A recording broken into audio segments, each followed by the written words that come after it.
Stay the fuck out of nigga lane. Hey, don't swear, hey, don't swear. Push lane. All right. Here we go. We are back with another one. Episode 3 officially.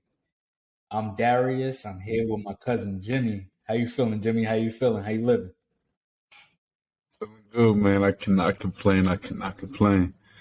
Glad we're here. Ready to do it for the third time. Give some great content. Let's That's do it. what How I you like to feeling? hear. I'm feeling good, man. Feeling good. It's been a long day, but we got to get back to it, right? We For sure. blessed. For sure. Blessed. We Blessed to be definitely are. here. Blessed to see another day. So, what we getting into hmm today? Man, we are getting into a little bit of everything, as we normally do here. Yep. We're going to get into the NFL first, though. And we're going to talk about 6 players. 3 of them are going to be breakout players, and 3 are going to be on a prove-it deal. 3 of them, Mm. typically we get the prove-it deal guys with they've done something before, but, it's time to re-up and prove it again. After that, we'll stay in the NFL. We'll talk about Lamar, one-of-a-kind, superstar, megastar, however you want to define him. He's a different star, though. And because of that, we'll talk about his contracts and the talks that have been going on, negotiating between the Ravens organization and him.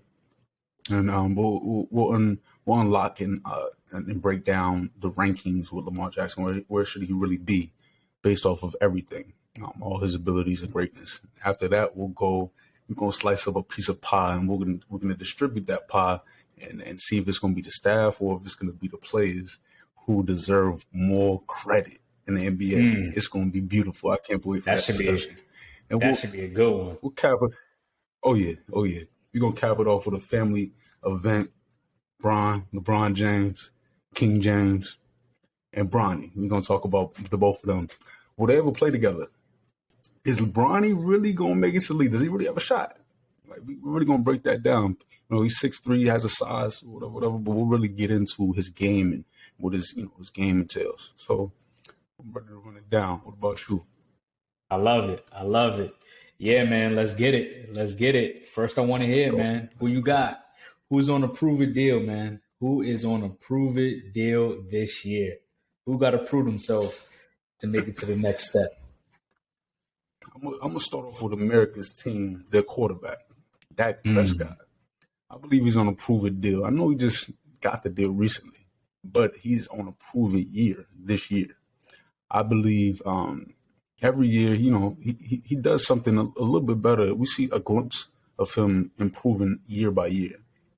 So much so that he actually threw 37 touchdowns, his career high last year. And then on top of that, he had his second highest QBR last year as well. But with all that and a great record, I think they were 12-4. They still lay an egg when it comes to playoff time.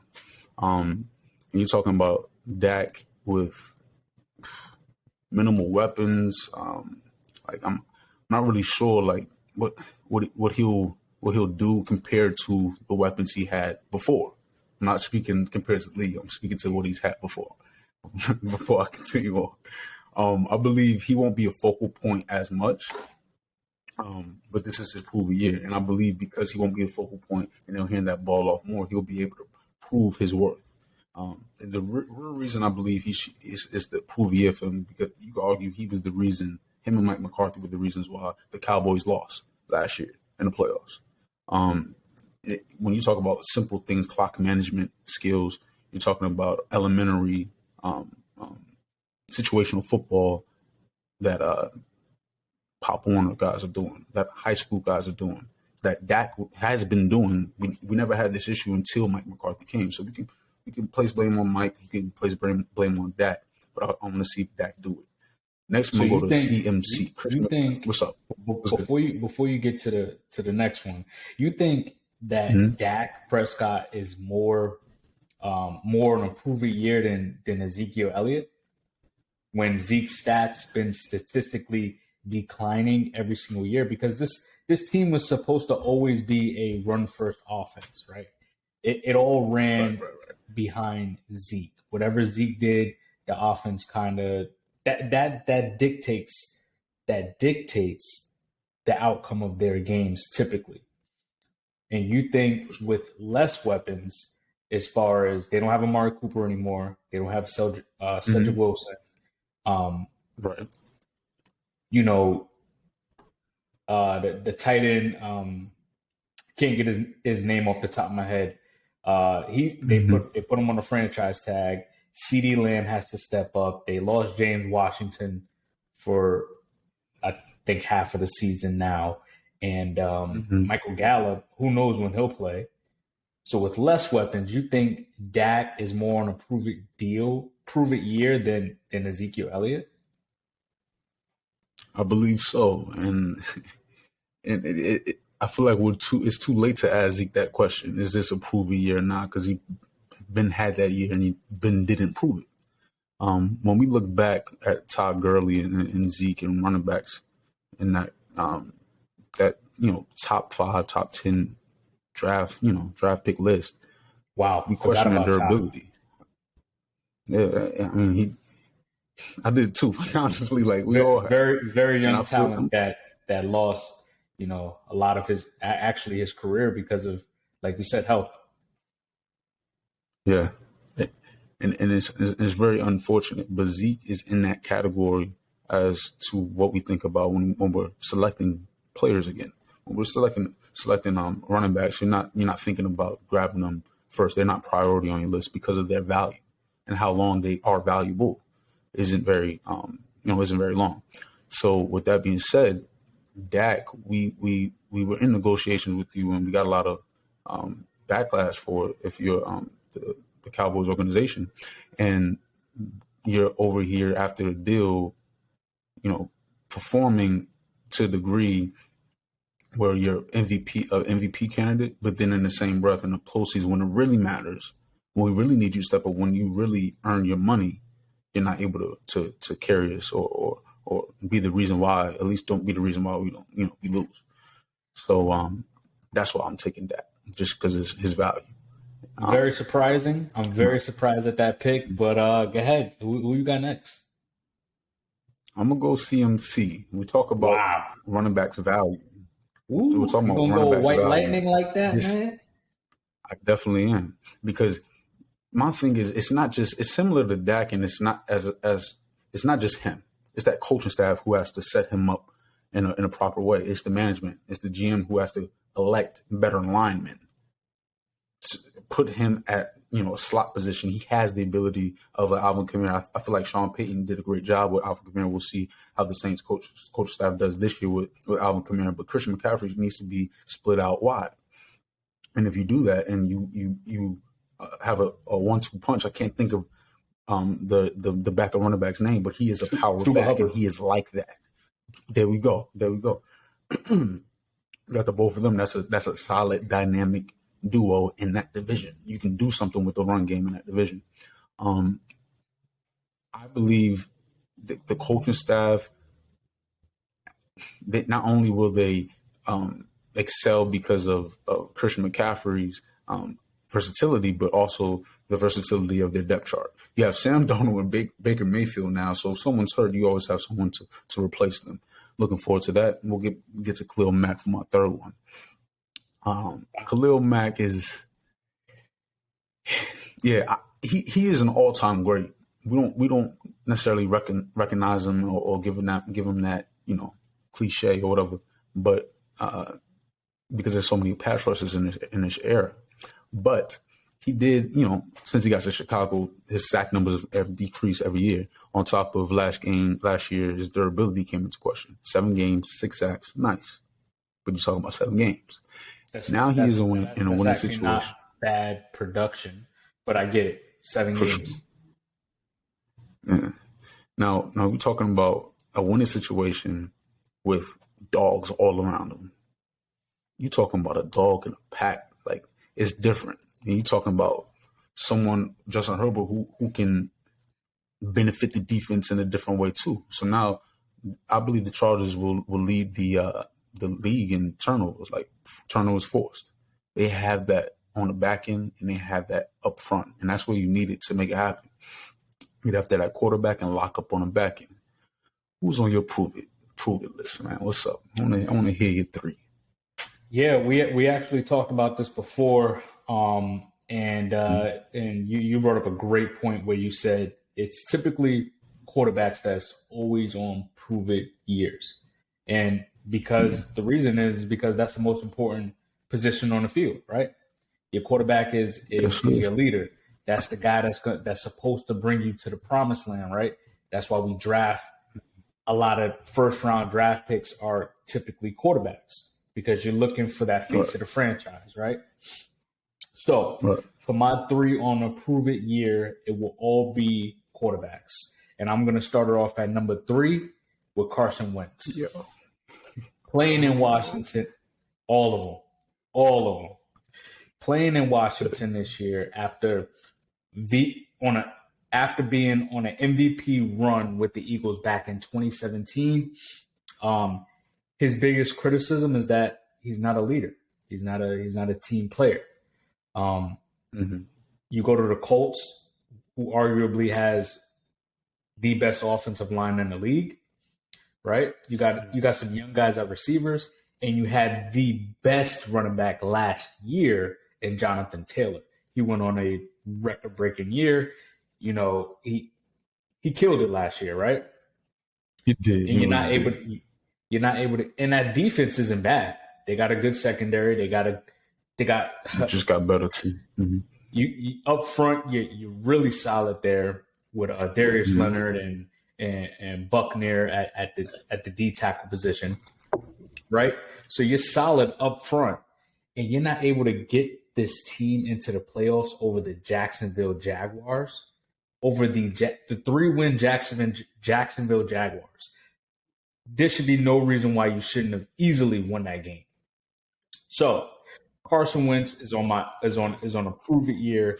You're with a new team. You're in Washington.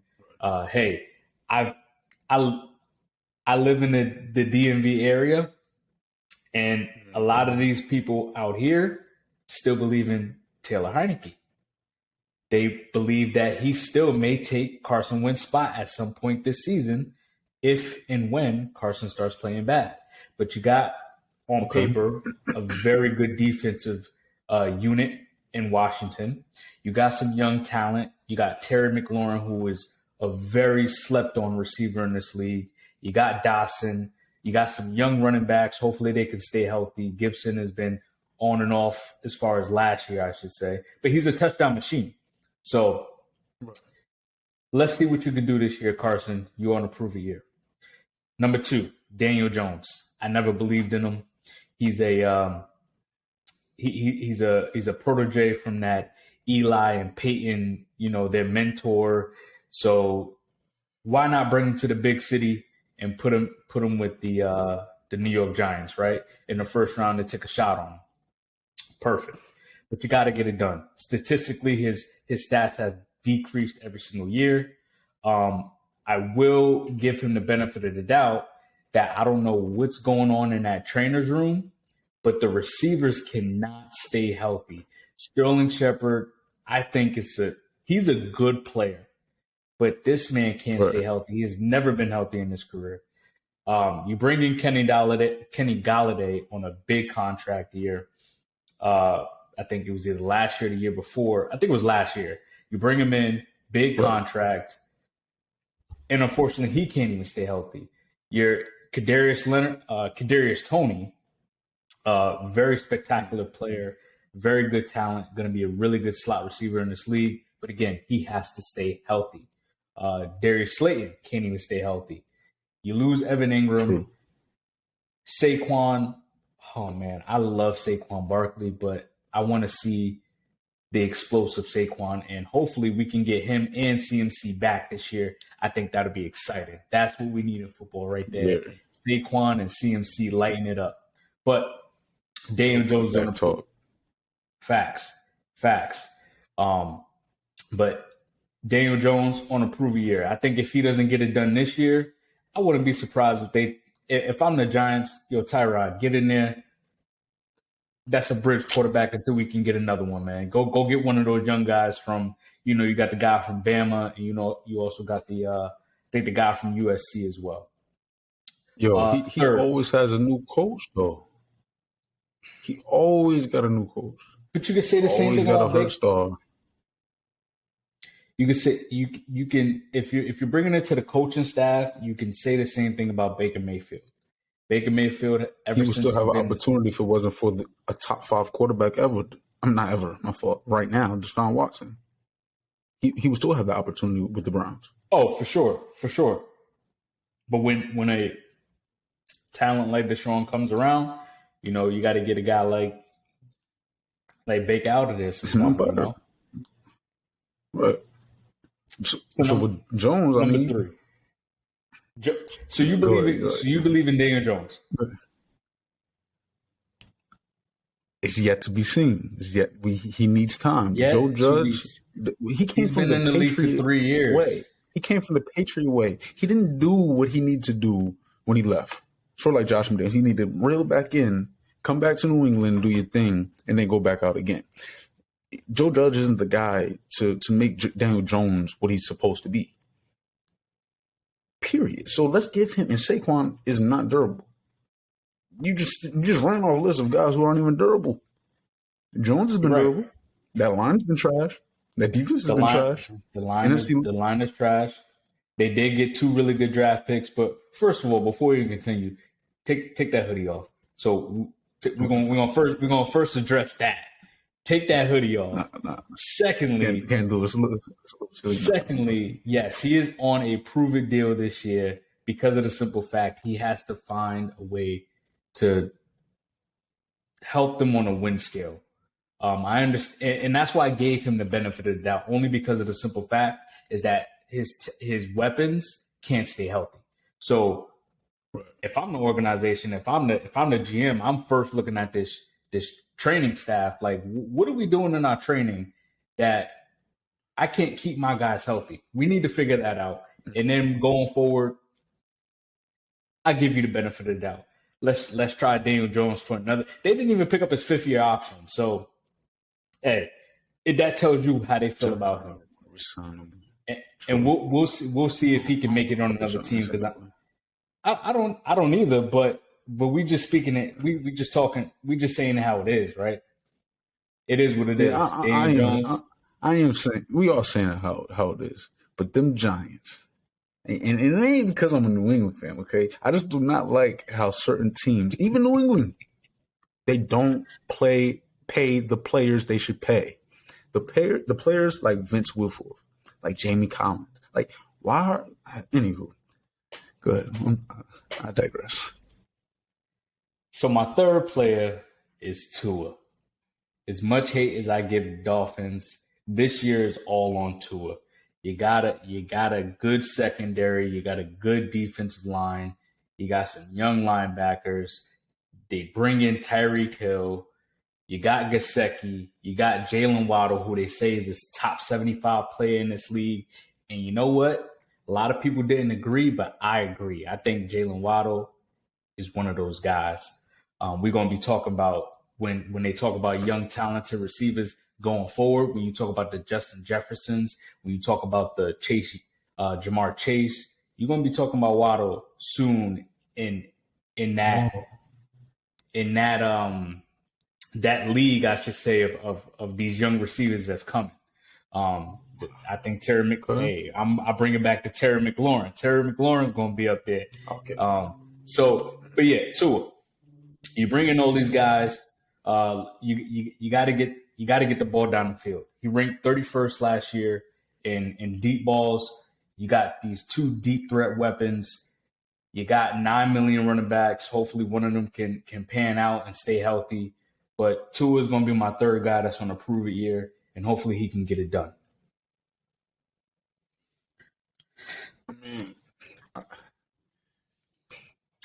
Tua can't be on the approval list. I'm so sorry, man. Like,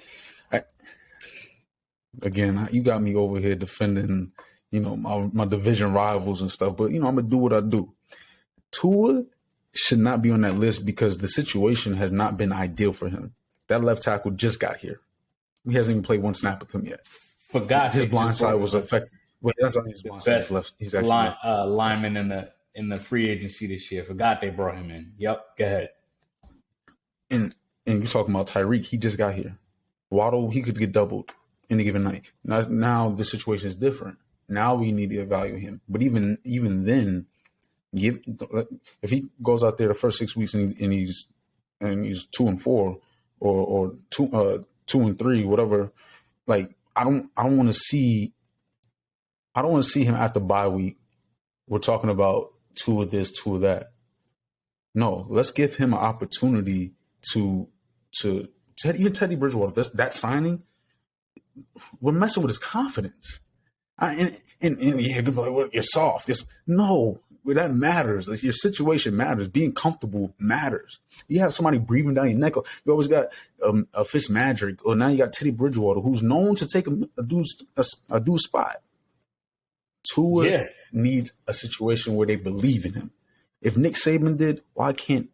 Well, Brian Flores, why can't you? I'm sorry. That's why you're gone. Like, what you should have drafted Justin Herbert when he had the opportunity. But Tua was there. Make do with what you got. Well, allegedly, he wanted Justin Herbert. That was his call to go get Justin Herbert. From up top, it was go get Tua. No, we want Tua. All year they were talking about tanking for Tua. And look where they are now. Miami's in that situation on now it's Tua or nothing. So here's your guy. Miami. Let's see what you can do. And that's why Tua's on my list for a proven year. And I think he still has another year after this. So if he doesn't work out this year, maybe they draft a quarterback. They still got one more draft pick in the first round. Maybe they go ahead and take a quarterback. Maybe they find a package and they trade up and get a quarterback, in the top 10 somewhere. I don't know. Is his ability in question? Like, what is it that makes him on a prove list? Like, what has he not done? He doesn't change the game in a win scale. He doesn't help. He loses me more games than he would win. He can't even effectively throw the ball deep, and I got 2 deep threat receivers. I had a big body receiver in a Devontae Parker when he was healthy. I have a big body receiver in Preston Williams when he's healthy. You had Albert Wilson, who's a smaller average size receiver. Who you had Grant, who's a more special teams type of guy, but a speedster, right? Now you got Waddle, and you got the best deep threat in the NFL at this time in Tyreek Hill. How are you going to get this man the ball? Of course, Tyreek has to back up his quarterback because that's his quarterback. That he now plays with this guy. He can't say, Tua. He has to make these bold predictions or make these bold statements. Oh yeah, Tua is better than, has a more accurate than Patrick Mahomes. He has to, because he has to big up his guy. That's his teammate. That's what you're supposed to do. Supposed to believe in each other, right?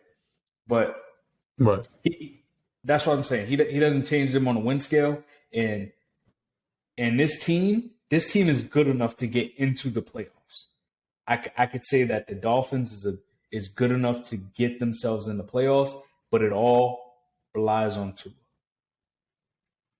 And right there, when you say it all relies on Tua, why? Like, my thing is, with all those weapons, you don't have to use them in the way that Patrick Mahomes used them. An X's and O's coach, a Kyle Shanahan, maybe Josh McDaniels, we're going to see if this boy wonder that came in there, I'm not necessarily sure what his name is for the Miami Dolphins. He's supposed to be an X's and O's guy. He came under the McVay tree or the Shanahan tree. I think it was the Shanahan tree. Shanahan tree. So he's coming from, the thing with what he does with Debo, for example, or Kittle, it's a lot of screens, it's a lot of tunnel screens, it's a lot of lateral movement as opposed to vertical. You can use that speed in different ways, and Tua is very accurate when it comes to moderate throws in the short game. I believe he handled the ball very well in Alabama, and he proved that to do the same with the Dolphins. It's not like he fumbled a lot. It's not like he has a Daniel Jones situation. In that, I believe Daniel Jones still deserves a chance after this. I believe Tua will for years to come because of his accuracy, his poise. But we'll move on from Tua, man. We can't talk about the Dolphins too long. We'll see. We'll see this year, right? Season's about 3 weeks away now, so we'll see where it brings us, right? For sure. Three breakout stars, right? What you got? Okay. With the breakout stars list, this wasn't, very, very hard. You know what I'm saying? Justin Fields had a situation with one of the worst coaches I've seen in a long time, Matt Nagy. They have a new Matt in town, Matt Ingerfuse. Okay. He's a defensive coordinator from the Colts. 4 years there. The Colts, their defense, we just spoke on them earlier. It went from very, shaky to very good, capable of getting to the playoffs and such. So I believe he's going to be able to do something with that defense. Now, when it comes to how he'll do with Justin Fields, I believe he'll elevate him in a way that these offensive gurus try to make quarterbacks what they want them to be, as opposed to letting them play and making it simple for them. I believe a defensive coordinator can give a different dimension because he has a different perspective. As a coordinator, you're more so worried about what the guy can do as opposed to what I want you to do. So with Justin Fields, I feel like he can amplify his legs. He's able to extend plays already.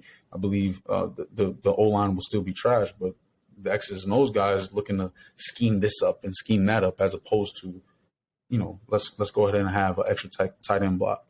That's fine. Old school football. Have a running back chip block. Have a running back just blocking in general. Having 7 men as opposed to 5 really, really matters. And I've seen Justin Fields time and time again have 5 men blocking for him, and that's just not it. When your 5 men are borderline trash. Next, we're going to go to Josh Jacobs.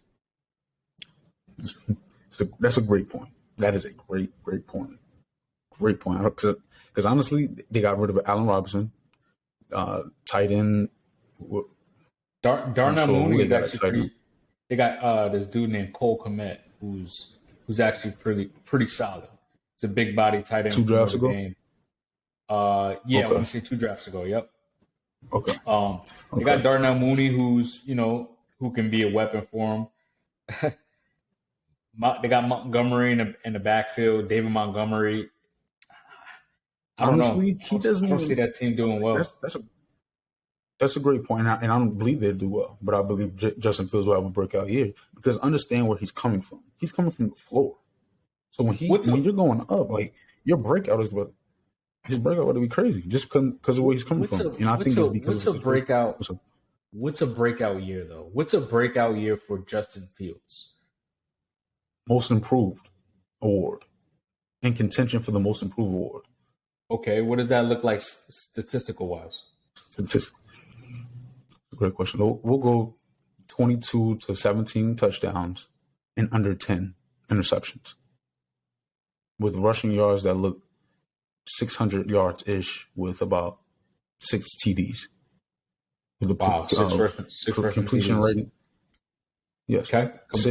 And his percentage as far as completion percentage, I believe it will be roughly 62. And wow, that's a pretty solid completion percentage. It is. I believe he could do it. He's very smart. I believe he reminds me of Dak, but he's in a worse situation. And Dak, his intangibles is what allowed him to take the reins with the Cowboys. All right. Josh Jacobs, number 2. I believe the addition of Devontae Adams is gonna Josh Jacobs is already a known guy, but for him to be a top 5 running back, I believe something like Adams will be it to unlock. He had a under 1,000-yard rushing year last year, but the 2 previous years he was a 1,000-yard rusher. I think he'll get back to that. Devontae along with Warner's is a problem. That box will be not empty per se, but it's going to look a lot different when you got a dog over there on the side. Top 3 receiver in the league. I like that pick. Patrick. Oh, I appreciate it. Patrick Surtain. And Josh Jacobs, he remind me of you. He remind me a lot of you, your game back in your day. Now, Patrick Surtain, 6'2", big corner. He's going to be up there with the Trayvon Diggs. I know he just got toasted by Keenan Allen. Keenan Allen. If you want to get toasted by anybody, Keenan Allen's that dog, man. Right. But this man, Patrick Surtain, his veterans that's getting toasted by Keenan Allen. That's very true. But Diggs wants that smoke. He wants that top 10 cred. We're gonna have to see you do top 10 things even on the off season. And I believe Patrick Surtain will do that throughout the season. I believe he's gonna be going against dogs all year long. You're talking about Justin Herbert, you're talking about Devontae Adams, you're talking about Patrick Mahomes, Keenan Allen. Like it's gonna be an issue, but he's prime for it, and it's gonna be prime time television that we're gonna be able to see him break it down and run down players like AJ Terrell. So we're gonna talk about maybe their exposure a little bit more to the Broncos this year due to Russell Wilson, and also the division being the best in football, and that will allow Patrick Surtain to have a breakout year. Who are your three? I like that. I like that pick as well because he has a lot of if he's gonna be considered one of the best, and I think he can and will be one of the best. He's gonna have to go against a lot of really good receivers in that division. I'm just talking about that division, right? So yeah, I like those three. But you know what? I'm gonna start it off. Ain't gonna be 3 quarterbacks this time, I can tell you that. But we got some young guys that has the talent to do so. My first one at number 3 is gonna be Trey Lance. Number 1, he has the best offensive coach in the league right at this time, Kyle Shanahan. Kyle Shanahan was able to help Matt Ryan get an MVP, right? He gave Trey Lance the keys to the Ferrari this year. He said, "Take it out, enjoy yourself. Look at all this that I surrounded you with, right? They got the defense. They got Debo. They got Brandon Ayuk. They got Mitchell, who was a jewel in the draft, right? Because they didn't have to go and get him in the first round or second round. I think he might have been like a 3rd or a 5th round draft pick, right? You got George Kittle, one of the best tight ends in the league. This kid is a dual threat quarterback. He doesn't have much experience as far as NFL and college experience. I think he only played 19 games in college, but I don't even think he lost a game. I think he's 19-0 and he only played 19 games. But I think this is his year to showcase what he can do, and Jimmy G will eventually find a new home. Second is going to be Rashad Bateman. That's actually a great point when you talk about the fact that he hasn't played much. A lot of times we take that and we just attach a negative association with it, negative connotation with it. But when you're talking about someone who hasn't played many snaps in an offensive guru or offensive mind like Kyle Shanahan, instead of teaching you or reteaching you or getting you to stop bad habits, it's just getting you to form good ones. And I believe that can be beneficial for a young 22-year-old. So we'll see. Oh yeah, one of the youngest quarterbacks to I think play in this league so far, right? 21, 22 years old. That's young. So for sure. Yeah. Number two is going to be Rashad Bateman. Not only does he have the talent to break out this year, because I think he was it was a tough draft class for his class because you had Jalen Waddle and Jamar Chase come out of that class, and but he still was a 1st round draft pick, right? Taken 27 by the Baltimore Ravens. In his freshman year, in college, he went for like 700 yards, 6 touchdowns. He doubled that in his sophomore year. Junior year, due to COVID, he didn't play much because he was in and out. But I think because the Baltimore Ravens doesn't have much, he has the talent to break out, because it's like, who else are you going to throw the ball to? Mark Andrews is going to get 160 targets. He's going to get majority of the targets, but Rashad Bateman is going to be that second guy that I think can get it done. He caught 46 passes out of 68 targets. So he has a really good catch radius, and he's averaging 11 yards per catch. So he's averaging just about a first down per catch. So you consider him a solid threat to get you that first down any moment of the game. My last one. Number one is going to be Trevor Lawrence. It's going to be Trevor Lawrence. Highest rated quarterbacks is Andrew Luck. We talked about him since he came out of high school, man. He's been talked about. He's been hyped up, and I think he can get it done. They went out and got him the weapons, some weapons, right? He gets his college teammate back in Travis Etienne, who's been looking really good this offseason. You still got what's the dude, the running back that plays for them, James Robinson. That's who it is. They still got James Robinson to be their power. So they may have a 1-2 punch there. You bring in Christian Kirk, you give him big money.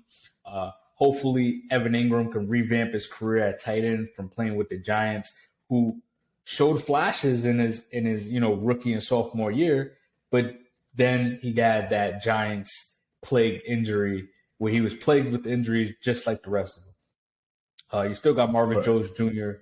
and you still got Laviska Shenault, who's a good athlete on this team. So we give you the weapons. We gave you some weapons. You bring in Dougie P, who I like.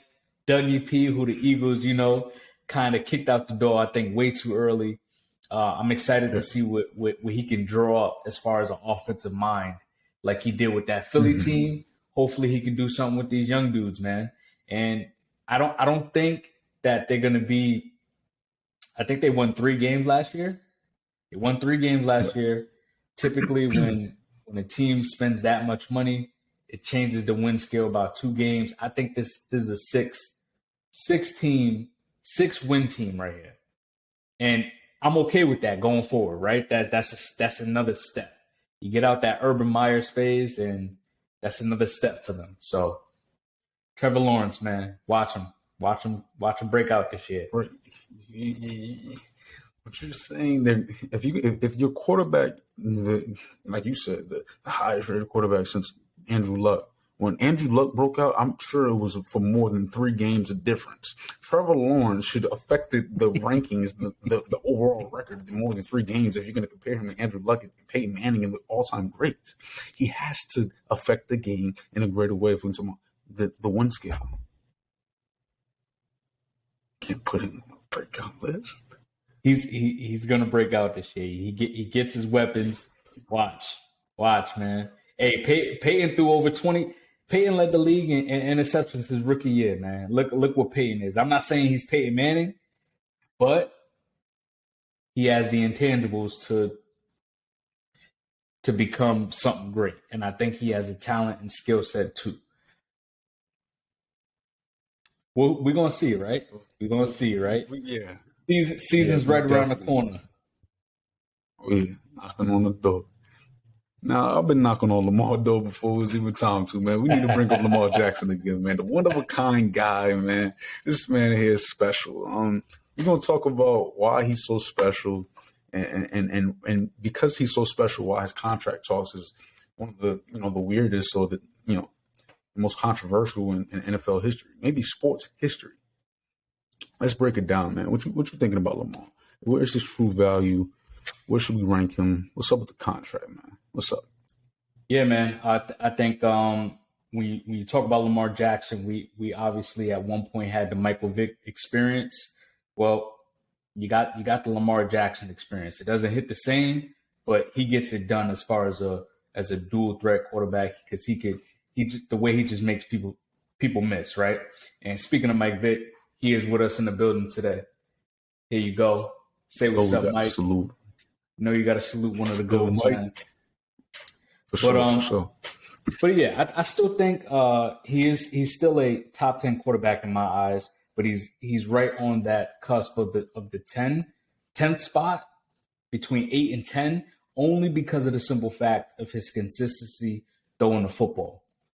The Ravens were plagued with injuries last year. Obviously, statistically, he's had his worst season last year.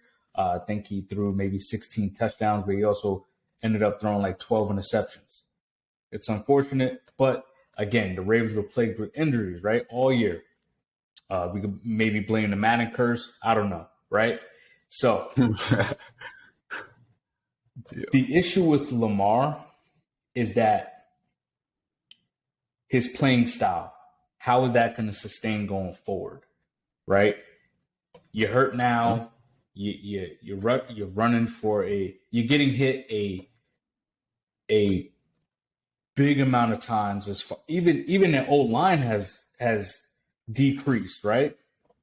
As far as letting up more pressure, he's been getting sacked more. He's been taking more hits. So it's really on his durability. But you know what I love about this kid? Everyone who doubted him, he still rose above all the hate, all the doubts. They was trying to make him a running back. They were trying to make him a receiver. They had guys saying he couldn't even play quarterback in this league. And this dude makes people miss. And he believes in himself. And I love it. And that's what he's doing this year. My man Deshaun Watson is a great talent. Some people say he's a top 5 quarterback in this league. $230 million, only one playoff win. Understanding he did come from the Texans, who is not a good organization. But I think Lamar's looking for more. He's like, I got an MVP. I got a Heisman. I've led this league. I've rushed for 20. I've passed for 2,700 passing yards with over 30 passing touchdowns, and I've threw for over 3,000 passing yards. In both those seasons, I've rushed for over 1,000 yards. I'm the ultimate, in his eyes, I'm the ultimate dual threat. I can do it all. Pay me my money. This guy's making 230. I want 240, 250. And I think that the quarterbacks have the edge right now over the owners and over teams, i.e. Aaron Rodgers, right? That's a perfect example. What you gonna do without me? You're gonna start all over without me? No, you're gonna, i.e. Kyler Murray. They paid him. It's not 230, but it's still 160 guaranteed. So I think Lamar will get the money. I think he'll break that 240. I think he'll get that 240 guaranteed that he's looking for. And hopefully it works out for the Ravens. But I love the fact that he believes in himself, that he's like, I'm going to show you what I can do. I feel that. I feel it. Okay. I like Lamar, and he's a great quarterback. This isn't about his ability. It's about how consistent he can be with the abilities he has. And with his biggest weapons being his legs, I believe that's also his biggest weakness. And because of that, it becomes very tricky when we talk about contracts. It reminds me of like the tight end position. Tight ends you can argue, have more value than left tackles, or comparable value to a receiver, or more value than a receiver. Like certain tight ends change the game more so than a great left tackle. No, i.e. Travis Kelce. I disagree. I.e. George Kittle. I would take a not more than how many a great left tackles are there in the game? There's some really good left tackles in this game.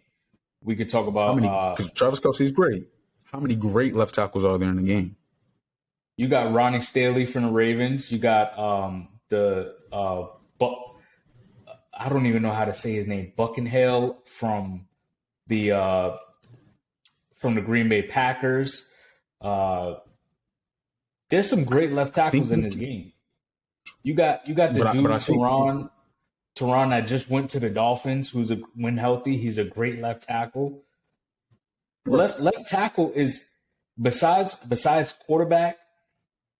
All right, when you're looking at a team, we're getting off topic here, but I'm mad you said that tight end is a little bit more valuable than the left tackle. Besides a quarterback and an edge threat, left tackle's probably the third most needed position on the football team. How are you going to protect your quarterback without a good left tackle? Right. And I'm glad you said that because not only do I need my line to protect my quarterback, but I need my running back. I need my tight end too. And because we're bringing up tight ends, we're talking about a tight end's versatility. Not only is he have the assignment of blocking the edge rushers, the one of the other most important positions in the field, they line up across from them and they block them sometimes. They help the tight end out. I mean, the left tackle out, as well as I can be the number one option as a receiver. I can replace Travis Kelce. How many left tackles, just by the position, you're not able to affect the game in a multitude of ways. It's a direct way. I block my guy. Cool. I understand they have immense value. I get they have a lot of value, but a tight end's value, I value versatility more than direct. I'm about versatility. Direct ability is great, but when you're bendable, when you're able to help the team in a facet of ways, multiple ways, I give you more value. And because of that, Lamar's versatility actually hinders him at quarterback because he's putting his body on the line more. And when you put your body on the line more, we don't see you as a quarterback anymore because traditionally quarterbacks don't do that. I'm not saying Lamar be a traditional quarterback. I'm saying because your abilities aren't that of a traditional quarterback, it hinders you when it comes to contract times because it's hard to put a number on how often you put your body on the line. Like, again, more so than any other quarterback in NFL history. So it should take a long time to figure out the correct number. I understand his ability is like no other, but his durability potentially could be like no other as well. Okay. I get what you're saying because you're looking at it from an organization standpoint. You're looking at it from a business standpoint, as far as if you're the GM, if you're the owner. I'm with you. But I'm looking at it in Lamar's eyes. I'm looking at it as far as the player, right? What are you going to do without me? You need me. At the end of the day, you may not think you need me, but you need me. Because if you don't pay me, someone else is going to pay me. I'm going to make my $240 million. I'll walk. Whether you like it or not, at the end of the day, it's not my job to figure out the money on this team. I need my money. I need my money right now. I love it. I love it. You said I'm speaking on the owners. You're speaking on for Lamar more so, or from that perspective. And I can speak for Lamar too. Lamar understands how often he puts his body on the line. Every player on the opposing team understands how often he's going to put his body on the line. Everybody knows Lamar. If anyone's going to be hurt at the quarterback position, it's going to be Lamar. It's going to be Josh Allen. It's going to be the Cam Newtons. It's going to be people. It's not going to be Tom Brady. Like, it's because he don't put his body on the line. There's certain quarterbacks who stay in the pocket, who keep it clean. You're able to be more durable in this era because they protect the quarterback position. But when you elect to not protect yourself because you're running, it hinders you. So when we talk about contracts, we can't help but bring up the both ends when it comes to his ability versus the value with that ability. We're talking about a contract. I'll give you all the money in the world, but it has to be short. It has to be similar to what Kyrie deserves in my eyes, which is short-term deals because we don't know if we can trust your durability.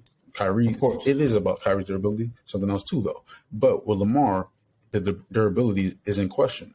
And we're talking about someone who's so rare that we have to have a rare conversation. And he reminds me of Curry.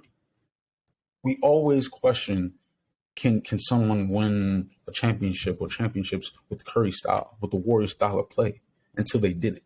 Lamar just hasn't done it yet. And I'm not saying he won't. I'm just saying it has changed football contract talks. He's changed football schemes. He's changed so much about the game, very similar to Curry, that it's going to take us a while to really be able to appreciate him in a way that's proper in sports. But I'm, like you said, from the owner's perspective, if I'm an owner, it makes no sense for me to pay you like a quarterback when you run like a running back. I'm with you 100%. But that we could say the same thing about Deebo Samuels, right? And I don't know where Deebo. I didn't really look at Deebo's contract as far as guaranteed money and how much he really got paid, but they incentivized him for for rushing. So they're like, okay, well, if you don't want to be a running back, right? If you don't want us to use you as a running back and a receiver, we'll incentivize you to do so. So maybe in his contract, they may say, hey, you pass for a certain amount of passing yards, or you get a certain amount of passing touchdowns, or touchdowns to interception ratio, or completion percentage. We'll give you this extra million and some change, or extra couple million, to put into your pocket if you can, or if you play a certain amount of games per year, right? Because we talk about durability in his game style.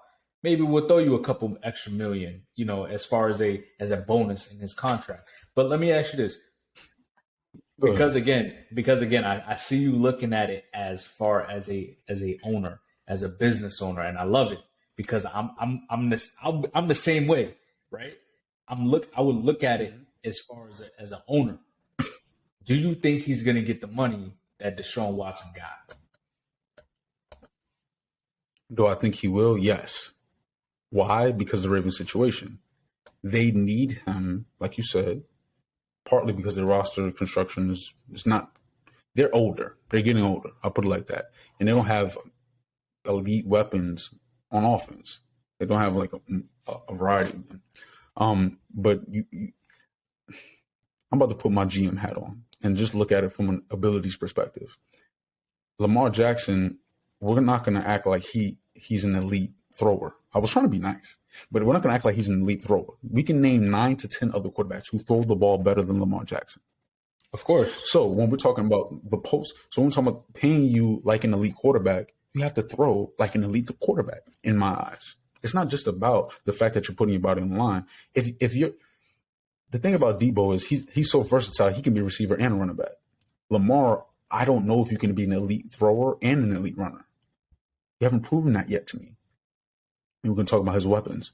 That's fine. Bring up weapons, but I've seen elite quarterbacks who can throw the ball in an elite way, or who can't throw the ball in an elite way, but they don't put their body on the line and they win playoff games. Trent Dilfer, who else? Matt Ryan, Jimmy Garoppolo. Like, I'm not saying they're better than them, but I'm saying they win games. Deshaun Watson with less weapons, he did it. So when we talk about the playoffs, you're talking about every game. Lamar wins games. Lamar wins a lot of games. I think he's the most winning since he's been in the league. He's the most winningest quarterback in the league at this time since he's been in the league. That's true. That's true. And his QBR is actually top notch too, at number 1. I mean, my fault, not his QBR, his quarterback completion rate.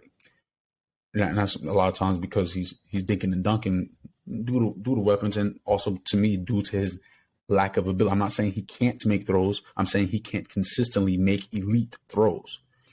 And in the playoffs is when winning matters the most. And he has only one win in the playoffs. And with a franchise that is known for winning, with a franchise that has had a top 5 defense year in and year out since he's gotten the league, with a top running game as well. We're talking about every game he's played, even in the win, he threw an interception. You're talking about a guy who's thrown over 200 yards in the playoffs one time, and it wasn't in the win. It was in them trying to fight back in a loss. He threw the ball 59 times to throw for 365. I'm not trying to poo-poo Lamar, but I do want to accurately point out the flaws in his game. And I'm with you. I'm with you 100%. If I'm an organization, I love Lamar Jackson, right? I love the talent. I'm a Falcons fan for a reason, right? But I'm with you as far as I don't want to pay you the money, but you gotta he's gonna get paid. He's gonna get paid the money. He's gonna get paid the money for a certain reason, because of the simple fact that they have no other option. You have to pay me, or you have to find someone new to bring in, and we'll see where it goes from there. Definitely will, man. That was a real juicy one right there. We gonna give it a family affair. We're gonna talk about LeBron James and Bronny. LeBron James been running with the baton for a long time, and now it's time to hand it off to Bronny. Oh We're gonna yeah. talk about him, man. But will Bryce jump in there? Will he do it, man? That's 6'6". I Ooh, mean, why not? Bryce is smooth, man. I watch videos of Bryce play. It's just like it's just easy for him. Like Bronny is. Let's get into it, man. I guess I'll start it off because I'm already hyped up. For sure. First of all, I want to say shout out to Bron, man, becoming a billionaire, man. Shout out to him. Big B. Congrats. Big B. He's done it for a long time. But you see what he's doing, right? He's setting himself up for Bron. He signs the $97 million extension with a play option at the end. So he's already setting himself up for whoever gets Bronny, they getting me. I wouldn't be surprised if, some way, somehow Cleveland gets that pick, right? Let's see where it goes, right? And they end up back in Cleveland. Imagine LeBron James, 22, Bronny's rookie year, and they win the championship. Crazy story. But, right? So he's setting himself up there. I think he will play with Bronny. I think it's going to get done. Bronny, every video I see as he ages, as he gets older, you just see his abilities as far as court vision. Him being a great teammate. He's always smiling out there, looking like he's having fun. He just loves to play basketball. So him in the pressure, I don't think the pressure's there for him because I think he already understands I'm LeBron James Jr. Like I have a lot to live up to, but I think his love for basketball and just like LeBron isn't a high pressure guy. Like LeBron is a technician, right? He's an engineer. He knows how to dissect the game so well. So he just passed that along to Bronny. And you could just see how Bronny's just elevating his game as far as his IQ, as far as his knowledge, his passing ability. He's able to play defense. You see him on fast breaks, how he just leveled up and went with the right arm. Like how you go on the left side with the right arm? It's crazy. You never do that. You come with the left arm on the left side and just yamming on somebody. But he went with the right arm, and you could just tell how easy it was. So like his athleticism is even getting better. For sure. I see it happen. I see it happening. It's going to happen. I wonder where Bronny's going to play ball. Hopefully he come to Duke Nation. I know he wanted to play for Coach K, but we're going to see, right? Yeah. I mean,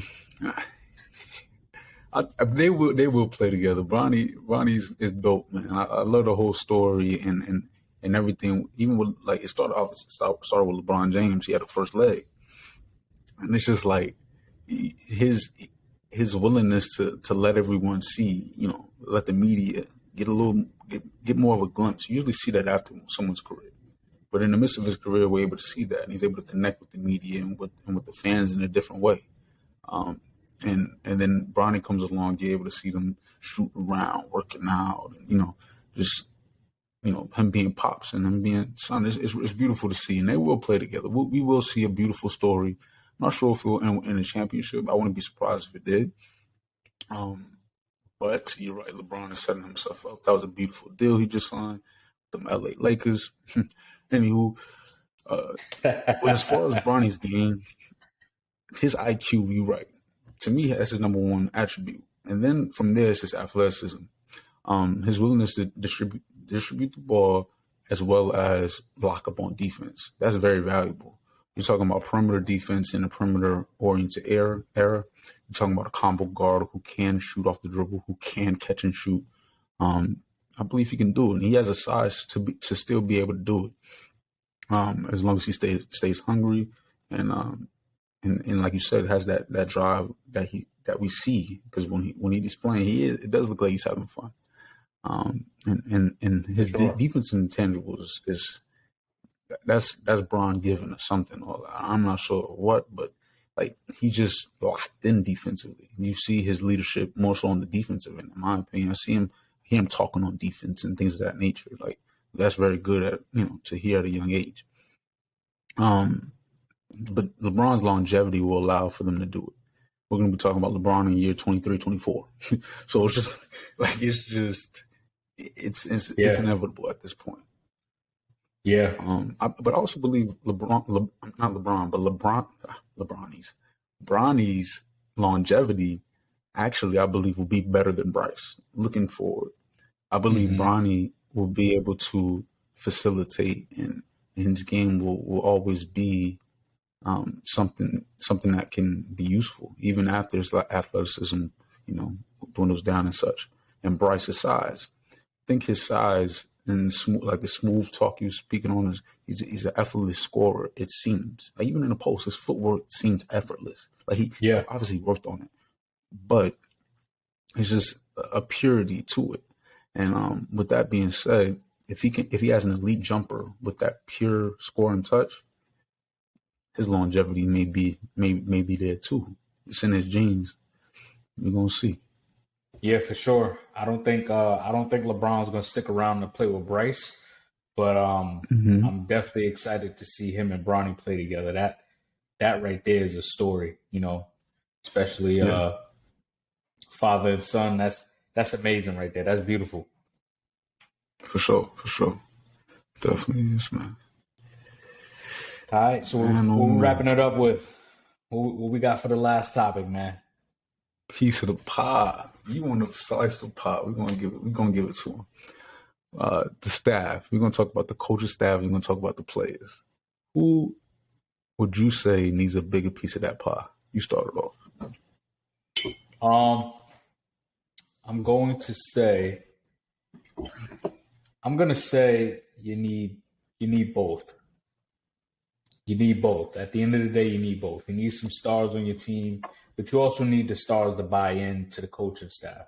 So are you saying you're going to slice that pie right down the middle? I'm not going to say that. I'm going to say it's like 60-40 on the coach. Because you need guys. You're really big on.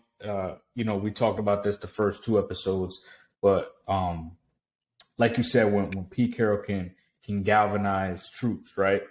You need a coach to be able to keep your stars level-headed, like a Phil Jackson, right? He had a lot to deal with. Like a Steve Kerr, he has a lot of personalities to deal with. A Mike Tomlin, a Greg Popovich. These are guys that are great as far as coaches because they're able to connect with their players. They're able to be eye to eye with their stars and be able to keep them focused on what their overall goal is, right? And you see what happens when you don't have players that buys into a coach, as far as i.e. the Brooklyn Nets. I think that was one of the major reasons, one of the factors of why they didn't pan out to what they were supposed to be, because KD and Kyrie picked him. They said, hey, actually, KD picked Steve Nash. He said, I'm good with Steve Nash. Kyrie was the one that was like, we don't need a coach. So these players, some players think that the coach, they don't need a coach. They can just go out there, they can ball, and they can coach themselves. But when you look at a guy like Tom Brady, right, the ultimate winner in a very tough system as far as the Bill Belichick way, my way or the highway, and if you don't like it, you can leave. You see when he buys in, they win more games because the young guys are like, oh, well, if Tom believes in this, then maybe we should too. What you think? Feel that, and I love that Tom Brady take, really, because the versatility and making it work with 2 different systems is impressive, to say the least. Now, as far as the piece of the pie, for now, I'm gonna give it to the staff. But those players are coming. Just the simple fact that Kevin Durant is willing to say It's them or me. Sean Marks, Steve Nash, or me. That gives a different sense of power to those who hear it, to those who come after him, to those who are already there. I believe with that being said, a player is very important. Players are very important, just like you said, staff is too. And throughout history, we've seen great players come together and win championships. But I believe we've also seen probably more great players chasing a better staff, a better situation, because your situation can help or assist in winning championships, assist on a revolving door type of mentality. Miami Heat come to mind. The San Antonio Spurs come to mind, even though Greg Popovich has done almost nothing since Tim Duncan is retired. But we're not going to speak Very about that true. too much. These guys have immense value because the durability aspect and the longevity is longevity. When I say longevity, I mean box office longevity, star power. You're talking about the social media appeal. When it comes to longevity, being relevant, being someone who can not only do it based off abilities on the court, but also bring people to come sit down just because I'm an entertainer. That has become more powerful than even sometimes the logo. When I say the logo, the NBA logo, the team's logo, the brand of the player, the name on the back of the jersey has become bigger than ever before. And with that being said, we're seeing on lower levels the effects of that. And this will gradually assist in players having more say, more power, bigger piece of the pie than the coaching staff, in my estimation.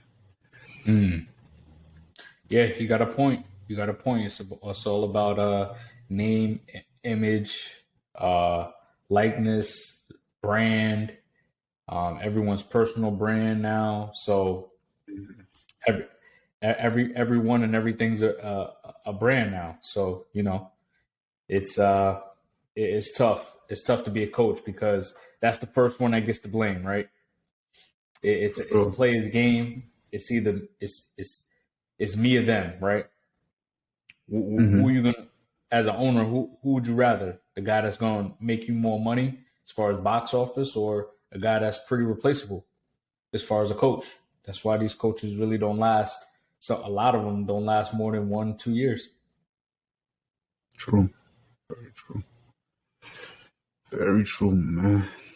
I mean, the staff, they have such an effect, and I would say it's hard to mention staff without the GM. You know what I'm saying? Like, the coaching staff is one thing, but that GM, to me, really allows for free agency to be an option. The draft to also be an option when it comes to rebuilding. The player, I mean, his durability is his ticket. Once that goes, it's over with. But collectively, players, there are greater players all at one time in the NBA today than ever before. I'm going to say that again. There are greater players, star power. There's more star power in today's game than ever before. And going forward, the NBA will be full of superstars. Every team, I believe, in the next 25 years, 30 years, will be full of what we deem today as superstars. The ability of a superstar, more will have that as time goes on. The skillfulness will increase to another degree. And WNBA is another one of those places where it's going to take them a lot of time, but with support, I believe they can do it. With time, I think anything's possible. I think it's ridiculous how the staff is able to, like we were saying with Lamar, even talk about contracts and what you're worth when I take up 11% of the salary cap, but I'm bringing in 50% of the revenue because of my name, Lamar Jackson. Everybody coming here to see me. Everybody's coming here to see these players play, and the staff is able to call the shots. It's not cool. It's just reality right for now. Yeah. We're gonna have to definitely talk about that topic on what's a star and what's a superstar in this, especially in this NBA era. For sure. In the WNBA, they'll be there, man. They'll be there. They'll continue to They grow. definitely will. I think it's slowly but surely going to get better, because right now it's still ugly. It's still ugly, and it's unfortunate. Yeah. But we with them though. We with them. Something has to change. Something definitely does have to change. But we're gonna wrap this one up. It's definitely a good episode. We appreciate y'all for tuning in, listening in, and until next time, peace.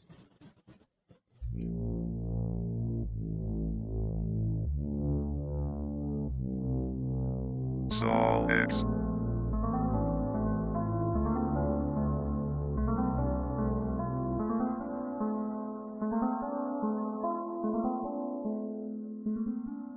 This that C-O-M-E-U-P.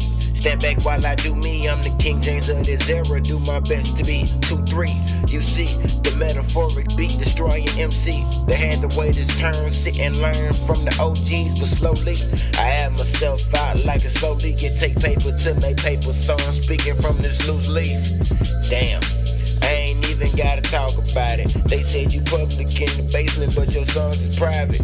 Bring back the monster, the one that you keep locked in. Shit, I ain't gotta score the points. Look at John Stockton. I put my niggas on just so they can make a profit. But for now, I ain't get up and play that monster in the closet.